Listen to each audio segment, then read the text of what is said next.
Good morning, good morning everyone. Ayan, so ito po ang katanungan ko po sa inyo, no? Agree ba kayo kung sasabihin ko na yung naging achievement po ni Pangulong Marcos Jr. for the past 365 days ay halos wala, no? Wala pong pagbabago and at the same time, wala pong long-term solutions doon sa mga problema na kanyang mga binanggit noong 2025 State of the Nation Address. Ating pansinin, mga kaibigan. Unahin na po natin yung highlights po niya. No? Ang sabi po niya ay nagawa niyang pabagalin, no? At solusyonan daw yung tumataas na presyo ng kuryente. So ang kanyang naisip na solution ay hindi tayo puputulan ng kuryente hanggang Oktubre ng kasalukuyang taon. And pagdating po doon sa pagbabayad natin ng bill, ay uunti-untihin daw natin yung pagbabayad ng bill. Now, the question is, solution ba yan? O mas lalong magdadala sa atin, no? Ng isa-isang sitwasyon na hindi na natin kayang bayaran yung ating kuryente.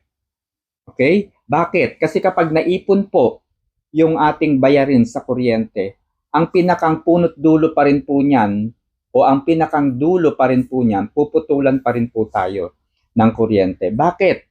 Kasi hindi naman po na-waive yung ating utang. Hindi naman po na-waive yung ating babayaran.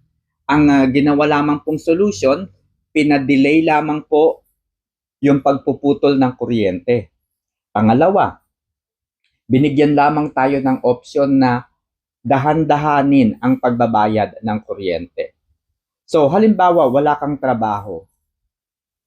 Kumukonsumo ka ng kuryente 3,000 sa isang buwan. And then suddenly, naging 6,000 pesos. O dahil 6,000 pesos, medyo mabigat po yan. Buwan-buwan, tumataas ng tumataas ang kuryente. Hanggang abutin po ng Oktubre. Yes, hindi tayo puputulan ng kuryente, pero i-compute po ninyo yung kuryente ninyo na binabayaran o nakokonsumo buwan-buwan. So 6,000 ngayon, 6,000 sa susunod, 6,000 sa susunod. Paano pa natin yan mababayaran? Kahit paunti-unti, hindi tayo makakabayad. Bakit? And that is only a short solution. Okay? Pangalawa po sa kanyang mga nabanggit, yung pagtaas po ng presyo ng petrolyo. Ang sabi niya ay napigilan daw niya ang biglaang pagtaas ng mga petrolyo, diesel, gasoline sa loob ng isang linggo. Totoo ba? Doon po sa mga walang sasakyan, mapapabilib kayo. No? Mapapabilib kayo doon sa mga walang sasakyan. Pero doon po sa mayroong mga sasakyan, ramdam natin yan. Ilan po, magkano po ang itinaas nito lamang isang linggo? Tumaas po ng 10 piso kada litro ang halaga ng diesel. Mabagal ba yan? Diba? I-consider mo sa loob ng isang buwan, ilang beses magtaas ang halaga ng petrolyo. Mula 10 piso, 16 na piso. Biglaan ang pagtaas. Yes, hindi po nagtataas ng 3 beses sa isang linggo, pero 2 beses sa isang linggo? I don't think so. Pangatlo na ating napansin, pinaigting po ang ayuda. Yung AKAP, AIX, etc. Pinaigting daw niya. Pero sino ba ang nakakatanggap ng mga ayudang yan? Poorest of the poor. Sila po yung mga kababayan natin na walang trabaho. Hindi po nagkaroon ng trabaho. Dahil wala po silang trabaho, hindi po sila nagbabayad ng tax sa gobyerno. Hindi kumikita ang gobyerno dito sa mga target beneficiaries ng mga ayuda na yan. Sino po yung nakakatanggap niyan? Yung mga tambay, yung mga beggar.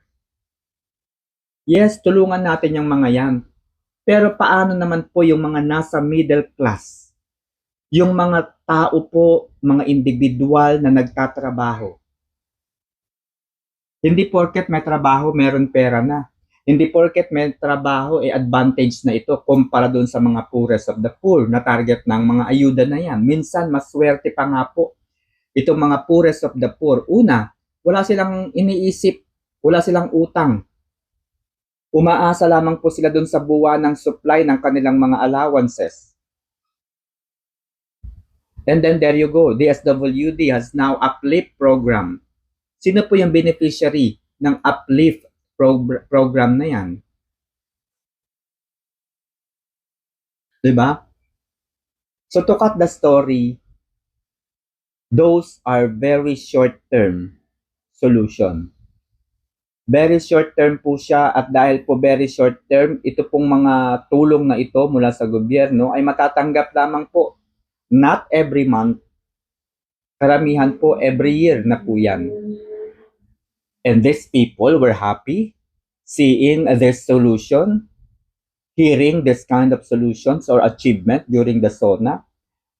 Mahusay ang Pangulo kung sa tingin ng mga nanonood ay maganda yung kanyang mga sinabi. But kung ako po ang tatanungin, wala po siyang achievement for the past 365 days. No solutions has been made. Diba? So solution po ba? Imagine ninyo sa loob ng isang taon, mayroong intelligence fund ang gobyerno, ang Office of the President, may intelligence fund. Ang DILG, mayroong intelligence fund. Department of Justice, may intelligence fund. National Bureau of Investigation, mayroong intelligence fund. Office of the Ombudsman, mayroong intelligence fund. Sandigan Bayan, mayroong intelligence fund. Congressmen has intelligence fund also. Senators or lawmakers as well, may mga intelligence fund. Binigyan din ng malaking pondo ang ICI na pinamunuan po ni DPWH Secretary Vince Dizon. Nasaan yung mga taong sangkot sa flood control na yan? Proud ba kayo na marinig yung kanyang pambungad na salita na masakit man daw sa kanyang kalooban? Pinakakasuhan na itong si House Speaker Martin Romualdez? Tuwan-tuwa ba kayong marinig yon na mayroong pinapakasuhan at masakit sa kanyang loob? Where actually, few days from now, I am expecting something.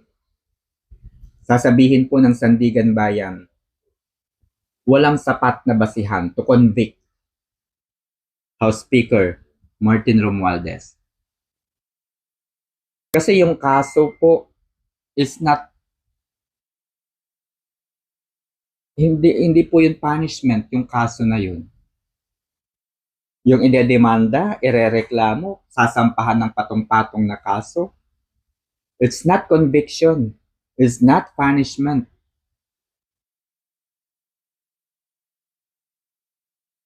This is just a preliminary action. But then again, dahil wala pang conviction, hindi natin alam. It could be acquitted within the next few months, and so on and so forth. Just like what happened to the son of the former DOJ Secretary, Mrs. Crispin Remulla, when his son was then caught of transporting drugs in just 2 months, absuelto. Diba?